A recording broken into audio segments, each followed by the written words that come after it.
안녕하세요. 공식 물가 지표는 안정세를 보인다는데 왜 당신의 지갑 사정은 계속 어려워지는 걸까요? 오늘 이 답답한 질문 한번 파헤쳐 보겠습니다. 대한민국의 이른바 물가 위기, 특히 당신이 매일 느끼는 그 생활 물가, 먹거리 비용 부담이 왜 이렇게 큰 건지 여러 뉴스 보도랑 분석 자료들 가지고 좀 깊이 들어가 보려고 합니다. 네, 안녕하세요. 이 문제가 얼마나 심각한지 또 원인은 뭔지, 이게 소비자나 자영업자에게 어떤 영향을 주는지, 그리고 정부는 또 어떻게 대응하고 있는지 좀 종합적으로 짚어보는 시간이 되면 좋겠습니다. 네, 그럼 우선 그 공식 통계랑 우리가 피부로 느끼는 물가, 이 사이에 왜 이렇게 큰 차이가 나는 걸까요? 제가 한국은행 분석을 좀 보니까요. 2021년부터 올해 5월까지요. 이 생활물가 누적 상승률이 19.1%나 되더라고요. 19.1%요? 네, 전체 소비자 물가 상승률보다는 한 3.2%포인트 정도 높다는데 이게 코로나 이후에 의식주 비용이 정말 많이 올랐기 때문이라고 하죠. 그 수치들이 사실 여러 요인이 좀 복합적으로 작용한 결과라고 봐야 하는데요. 아시다시피 팬데믹 때 공급망 문제 있었죠. 또 러시아 우크라이나 전쟁 터지면서 에너지, 식료품 가격 확 뛰었잖아요. 예, 그랬죠. 거기에다가 최근에는 또 수입 원자재 가격 오르고 환율도 불안정하고 이런 것들이 시차를 두고 특히 가공식품 가격에 계속 부담을 주고 있는 거죠. 바로 이런 점들이 당신이 느끼는 장바구니 물가가 왜 이렇게 여전히 높냐 그 중요한 배경이 됩니다. 근데 이게 단순히 전 세계가 다 겪는 현상, 이것만은 아닌 것 같아요. 여러 자료들 보니까 유독 한국 생활 물가, 특히 그 먹거리 물가가 심각하다, 이런 지적이 많던데요. 네, 좀 그런 경향이 있습니다. 2023년 기준으로 OECD 평균 물가를 100으로 이렇게 딱 봤을 때요. 한국 식료품 지수가 156, 의류가 161, 주거비 123. 이게 다 평균보다 훨씬 높은 거잖아요. 그쵸, 상당히 높죠. 심지어 과일, 채소, 고기 가격은 OECD 평균의 1.5배가 넘는다. 이런 분석도 있고요. 제가 MBC 보도를 봤는데 우리나라 식료품이랑 음료 물가가 스위스 다음으로 OECD 2위래요. 평균보다 47%나 높다고. 47%요? 네. 이건 미국이나 일본보다도 훨씬 비싸다는 거잖아요.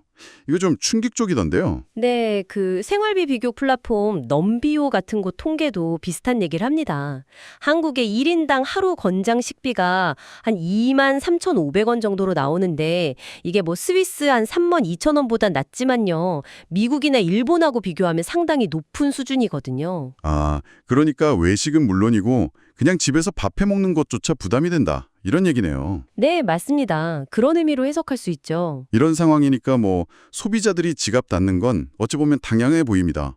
그 한국은행 설문조사에서도 응답자 62%가 물가 상승 때문에 구매력이 줄어서 소비를 못 늘린다. 이렇게 답했더라고요. 62%나요? 네. 실제로 요즘 삼겹살 한 근에 23,000원, 달걀 한 판 거의 8,000원, 컵라면 하나 2,000원 가까이 하고요.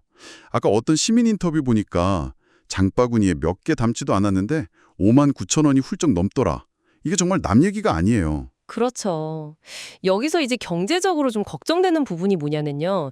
이렇게 피부로 느끼는 물가가 너무 높으니까 기대 인플레이션 심리를 자꾸 부추길 수 있다는 겁니다. 기대 인플레이션? 네.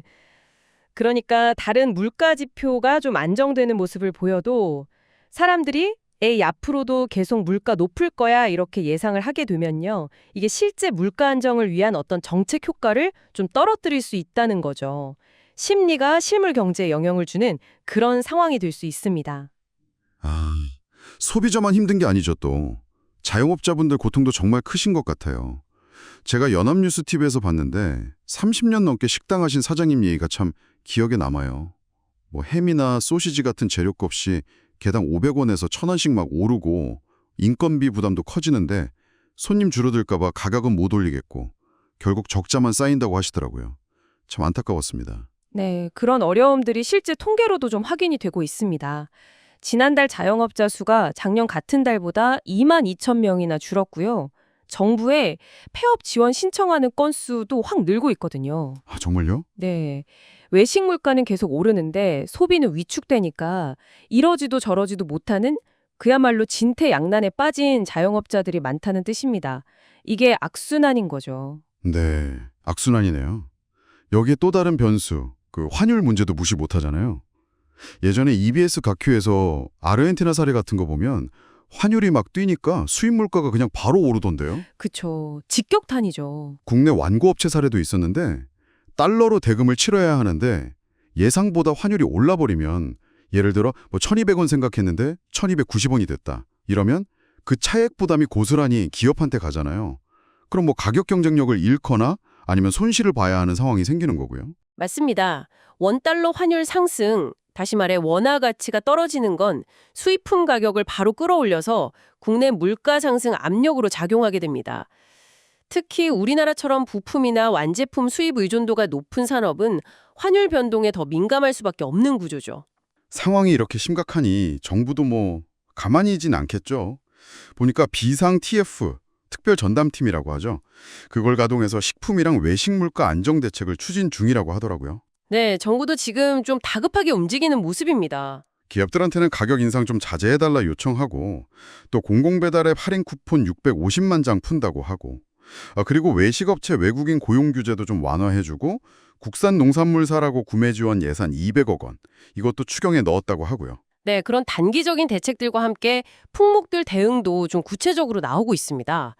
예를 들면 달걀 같은 경우는 생산을 늘리도록 유도하고 시설 투자에 한 144억 원 지원하고요. 오, 꽤 크네요. 네.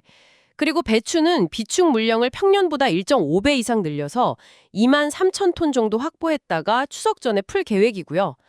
또 닭고기는 태국산 4천 톤을 우선 수입하고 또 문제가 없는 브라질 일부 지역 수입도 다시 시작하는 등 일단 공급 안정에 좀 집중하는 모습입니다. 네, 그렇군요.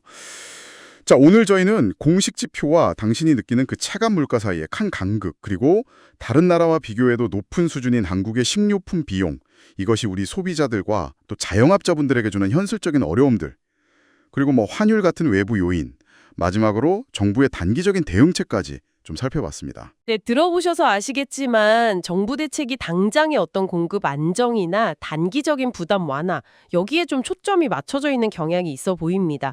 그래서 여기서 당신께 한번 질문을 드려보고 싶어요.